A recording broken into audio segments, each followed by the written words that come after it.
Seguiremos con la segunda parte de esta unidad, que es epidemiología, y vamos a ver lo que es el enfoque de riesgo,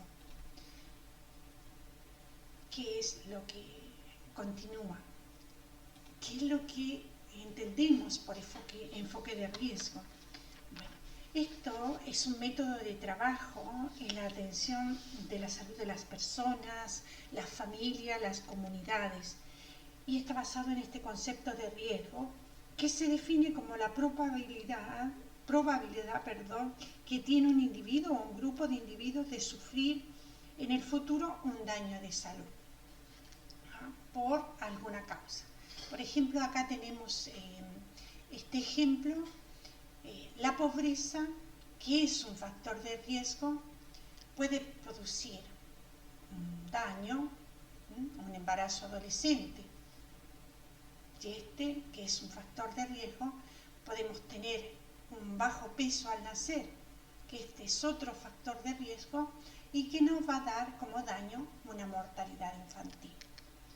Entonces, el enfoque podemos también ver que se basa en esta observación de no todas las personas, las familias, las comunidades tienen la misma probabilidad de enfermar o de morir, sino que para algunos esta probabilidad es mayor que para otros. Y esto, bueno, se establece esta gradiente de necesidades de cuidado que se va desde un mínimo para los individuos, por ejemplo, de bajo peso al nacer, que va a presentar algún daño en un futuro. También este constituye un método de trabajo esencialmente preventivo, que puede considerarse como una estrategia que favorece al óptimo aprovechamiento de los recursos, al permitir la adecuación de las necesidades. Luego tenemos factores de riesgo. ¿Ya?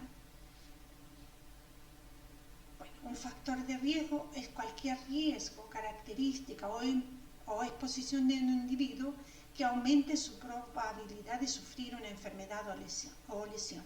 Esta es la definición que nos da la OMS. ¿Ya?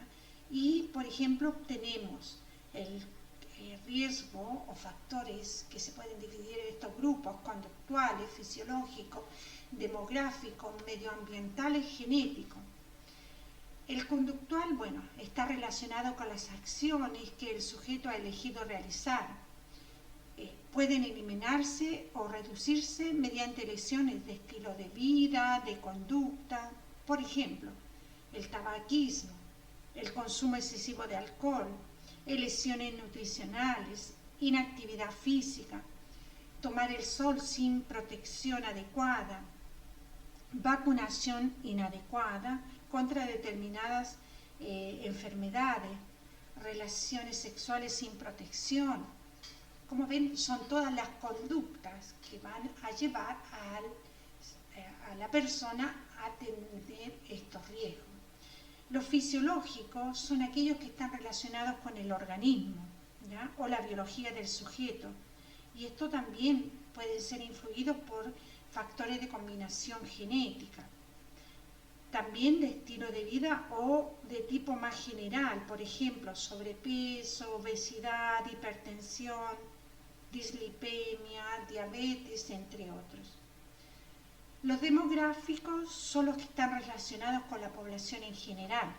Por ejemplo, la edad, el género o subgrupos de población como el trabajo, la religión, la renta. Los medioambientales, aquí abarca los factores sociales, económicos, culturales, políticos, además de los factores físicos, químicos, biológicos.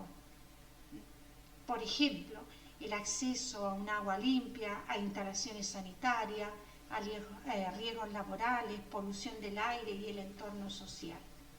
Los genéticos se basan en los genes del sujeto, ¿no? Algunas enfermedades como la fibrosis quística, la distrofia muscular, que se originan totalmente en función de la composición genética de cada persona.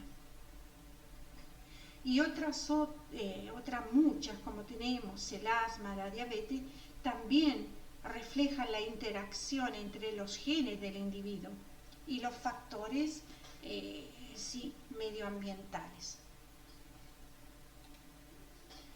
Luego tenemos la multicasualidad, que la defendíamos, ¿no? Este es el proceso de búsqueda de la casualidad, el que permite que estas aproximaciones, con el fin de orientar las medidas de intervención adecuadas y la posterior evaluación de su efectividad, ¿no? El enfoque epidemiológico considera que la enfermedad de la población no ocurre al azar, que tampoco se distribuye homogéneamente, ¿no? Que hay factores que son asociados para ser causales y que cumplen algunos criterios. Por ejemplo, la temporalidad, ¿no? Toda causa precede a su efecto, ¿no? La fuerza de asociación, consistencia de observación, especificidad de la causa, el gradiente biológico, efecto, dosis, respuesta, plausibilidad biológica, etc.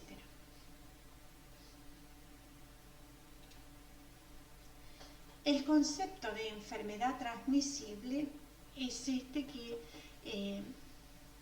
es una enfermedad infecciosa, que es contagiosa, que se puede transmitir directa o indirectamente de una fuente a otra mediante un agente infeccioso o subtoxina.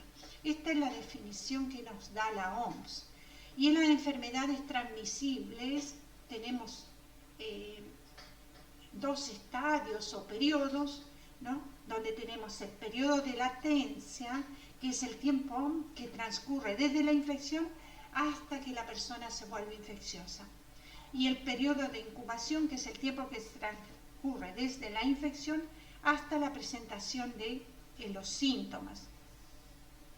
En el caso de las enfermedades no transmisibles, la terminología difiere y se considera que el periodo de latencia corresponde al periodo que transcurre entre el desarrollo de la enfermedad subclínica hasta la presencia de los síntomas.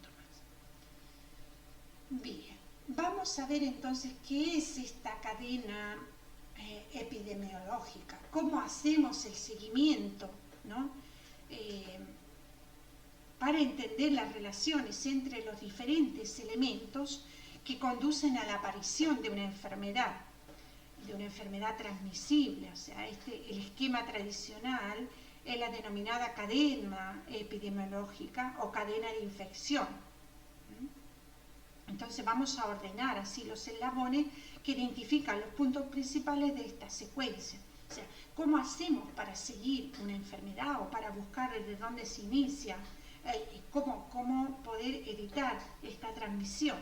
Bueno, tenemos el agente causal específico, saber qué la produce, el reservorio o fuente de infección, ¿no? ¿Dónde está? ¿No? ¿Cuál es la puerta de salida de este agente? El mecanismo de transmisión y la puerta de entrada. ¿Y quién es el huésped? Esto es lo que nosotros tenemos que estudiar. Tenemos que ver cómo se desarrolla. Agente causal específico, puerta de salida de este agente, cómo se transmite, por dónde entra, o sea, cómo se contagia y cuál es la susceptibilidad del huésped, o sea, de la persona que la va a contraer. Y para esto hay ciertos métodos, ¿no? Que son la esencia del método epidemiológico, que consiste en comparar la frecuencia con que sucede un fenómeno en la población en relación con el tiempo, el lugar, la persona, y analiza todos los factores que intervienen o se presume que influyen en esta población de estudio.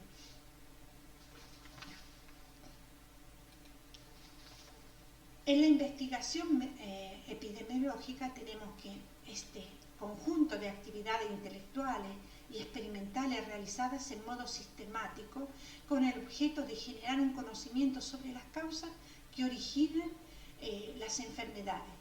También esto permite establecer la relación entre las causas de la enfermedad y la influencia de esta sobre el surgimiento.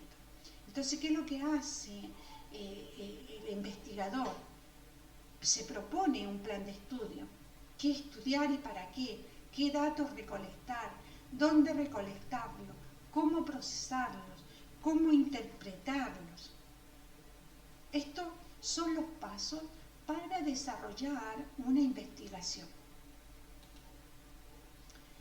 Tenemos que, según la temporalidad, vamos a tener un estudio retrospectivo, o sea que va a mirar hacia atrás.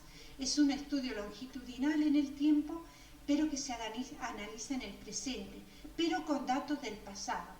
Su inicio es posterior a los hechos estudiados, o sea, es algo que ya pasó. Nosotros miramos hacia atrás en el tiempo, o sea, el investigador, como acá, lo está mirando a lo que pasó, ¿ya?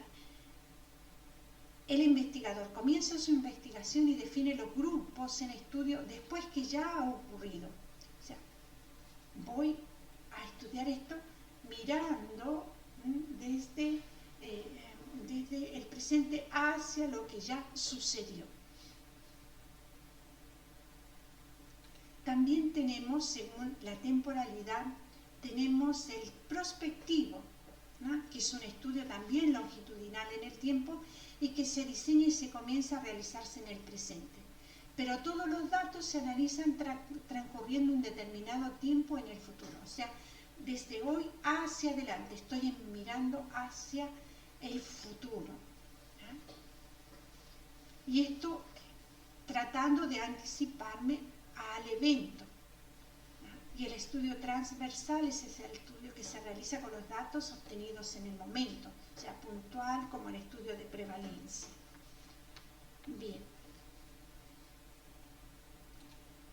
Según el resultado que obtengamos, vamos a tener estudios descriptivos, estudios analíticos. Los descriptivos miden la frecuencia con que ocurren los diferentes sucesos. Tienen en cuenta distintas variables como la edad, el sexo, el nivel de ingreso, las variaciones geográficas, periodos de tiempo. Los analíticos se realizan para comprobar o refutar las hipótesis que ya habían sido formuladas usando la información que se obtiene del estudio de las poblaciones. Y esto puede ser de prevalencia, casos y controles, cohorte, experimentales. La prevalencia, ¿no?, estudia una población precisando el número de casos de una enfermedad en un momento dado. O sea, esta es la prevalencia. Los casos y controles comparan un grupo de enfermos con otros sanos, teniendo en cuenta el antecedente de exposición al riesgo. Cohorte, bueno, aquí observan uno o varios grupos de personas, no por antecedentes previos, sino a largo tiempo. Y experimentales son estudios de cohorte o un grupo que se lo somete a un procedimiento y el otro sirve de testigo. Entonces, el retrospectivo, volvemos a lo que les había dicho antes, es este estudio longitudinal en el tiempo que se analiza en el presente, pero con datos del pasado.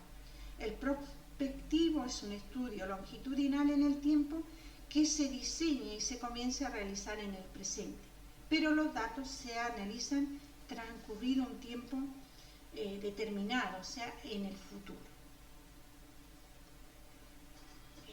Como ven, esto ahora lo podemos escuchar muchas veces.